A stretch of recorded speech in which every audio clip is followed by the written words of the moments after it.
Good morning students, you are welcome in English video class. हम सीख रहे हैं chapter number 2। Open your book at page number 12।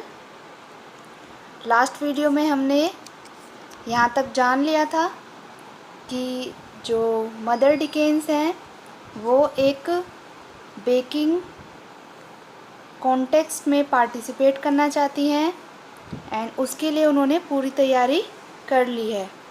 और last line जो है इनमें लिखा है कि उन्होंने अपना जो बाउल है, स्पून है, कप है, जो भी सामान होता है, मटेरियल होता है बेकिंग केक बनाने के लिए, वो सब इकट्ठा कर लिया है।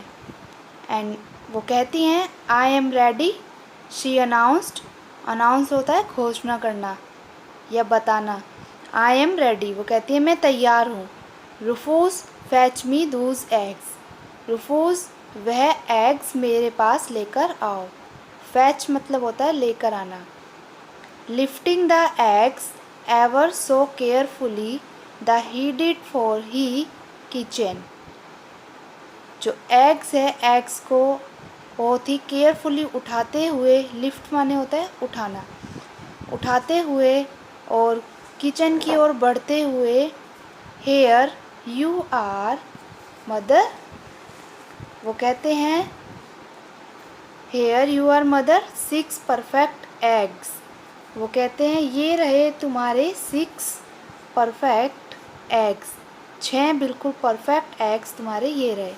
एंड देन दे फेल, ये कहते ही एकदम से, जैसे ही रूफूस क्या कहते हैं, मदर ये रहे तुम्हारे perfect eggs, and then they fell, एकदम से जो एग्स होते हैं वो क्या होते हैं, गिर जाते हैं।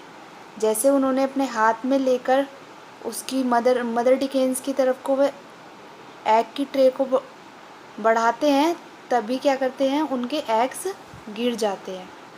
6 precious perfect eggs splattered on the floor.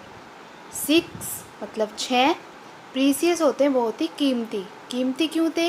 क्योंकि कॉन्टेक्स्ट के लिए उन्हें उन्हीं एग से क्या बनाना था, केक बनाना था। परफेक्ट एग्स थे बिल्कुल। स्प्लैटर्ड ऑन द फ्लोर, स्प्लैटर होता है तितर बितर हो जाना। जैसे ही कोई चीज़ हम नीचे गिर देते हैं तो टूट के इधर उधर बिखर जाती है, तो उसके लिए यूज़ हुआ है यहाँ पर स्प्लैटर्ड ऑन द फ्लोर। फ्लोर पर चारों तरफ क्या हो जाते हैं, तितर बितर हो जाते हैं, टूट जाते हैं, इधर उधर फैल जाते हैं। डैडी कुड नॉट स्पीक, यह देखकर डैडी कुछ नहीं बोल पाते। Mother began to cry, mother चिल्लाना शुरू कर देती है। Big tears roll from her brown eyes, उनकी भूरी भूरी आँखों से क्या, बिग टीयर्स होते हैं आंसू, आंसू बहने लगते हैं। My radio, she said in a very small voice, बहुत ही धीमी आवाज़ से, दुख वाली आवाज़ से वो कहती हैं माई रेडियो, मेरा radio. Oh my was all daddy could say, daddy कुछ नहीं कह पाए, केवल ओ कह पाए। ही हेल्ड मदर्स हैंड, उन्होंने मदर का हैंड हेल्ड किया, हेल्ड मतलब थामा। He looked at the broken eggs, और वे टूटे हुए जो उनके एग्स थे मुर्गी के, उन्होंने उनको देखा। He show the big yellow bowl and the butter and the sugar waiting on the table, और वे देख रहे थे कि जो मदर ने येलो बाउल, बटर और जो शुगर, चीनी सब इकट्ठा किया हुआ था केक बनाने के लिए, वो सब कुछ वेट कर रहे हैं टेबल पर। डोंट बी सैड मदर, कहते हैं धीमी आवाज़ से, दुखी मत हो। He said patting her hand, I will back soon, वो कहते हैं पैटिंग हर हैंड, पैटिंग मतलब थपथपाते हुए, किसका हाथ, मदर का। I will be back soon, मैं जल्दी ही आता हूँ।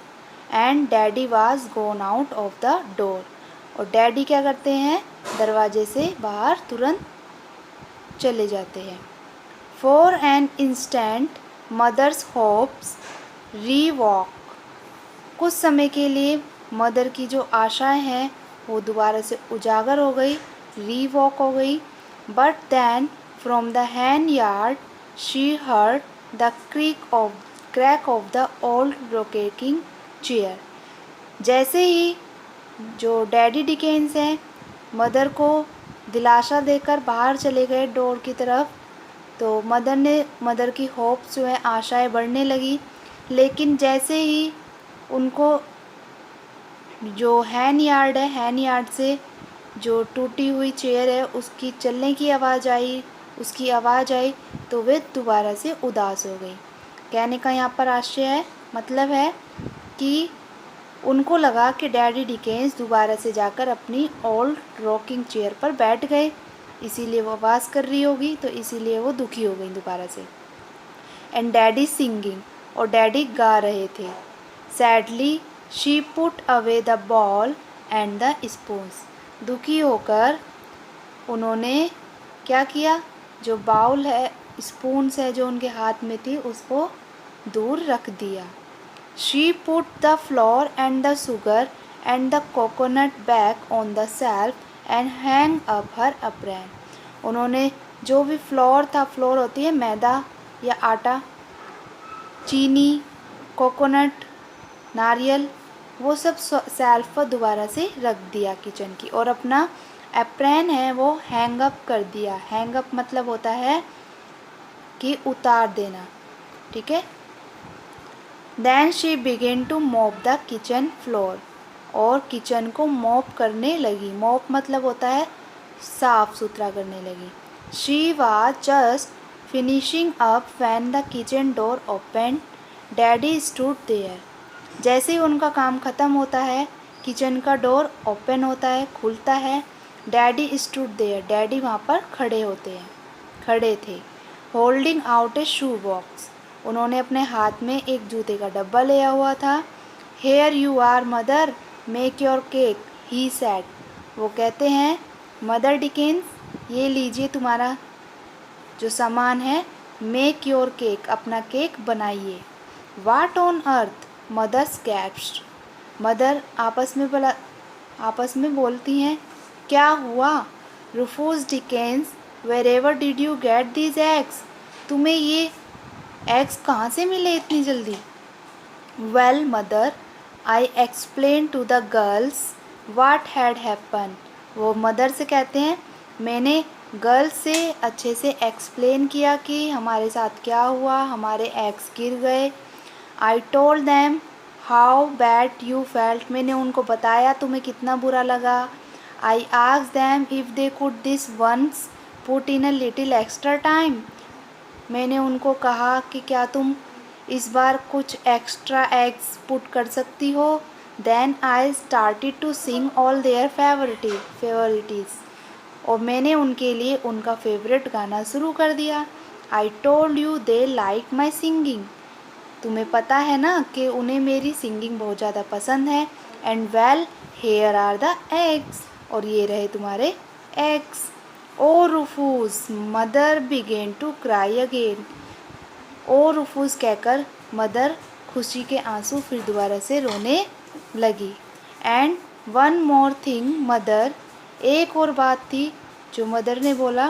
डैडी स्ट्रोक्ड हिज बियर्ड, इस बार डैडी दोबारा से अपनी दाढ़ी को खुशी के मारे सहलाने लगे। Stroked, when it's time for you to get your radio, well I will push the wheelbarrow all the way home.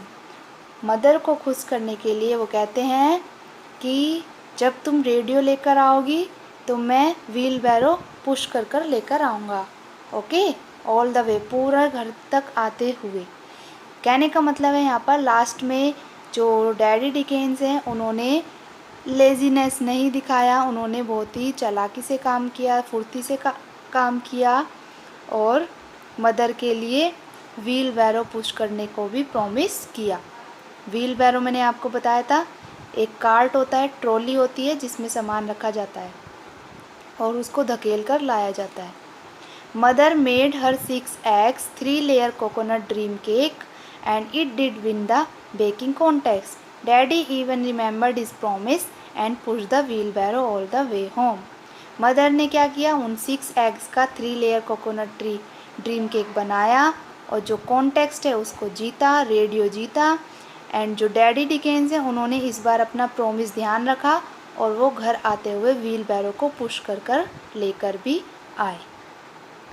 तो बच्चों इस स्टोरी में लास्ट में आपने देखा कि जो डैडी डिकेंस थे जो स्टार्टिंग में लेजीनेस दिखा रहे थे तो कोई भी काम नहीं बन पा रहा था, लेकिन लास्ट में उन्होंने माइंड से वर्क किया, उन्होंने ध्यान रखा और बहुत ही फुर्तीला वर्क किया, जल्दी से काम किया। तो इसमें यही है, अगर हम मॉरल देखें तो हमें लेज़ी नहीं बनना चाहिए, हमें हर काम को तुरंत करना चाहिए, हमें उसको नेक्स्ट डे पर नहीं टालना चाहिए, लेज़ीनेस नहीं दिखाना चाहिए, वरना तो हमारा कोई भी काम नहीं बनता। ओके, तो उनकी लेज़ीनेस के कारण ही आपने देखा उनके एग्स गिर गए थे, लेकिन लास्ट में जब वो फुर्तीली से काम किया, तेज़ी से उन्होंने काम किया, क्विक वर्क किया, तो उनका काम बन गया और उनकी जो डेली रूटीन है वो भी उनका काम आया। तो इसमें आए डिफ़िकल्ट वर्ड्स, ठीक है, वो मैं आपको अभी स्क्रीन पर शो करूँगी, वो आपको कंप्लीट करने हैं अपनी इंग्लिश की नोटबुक में। ओके बच्चों।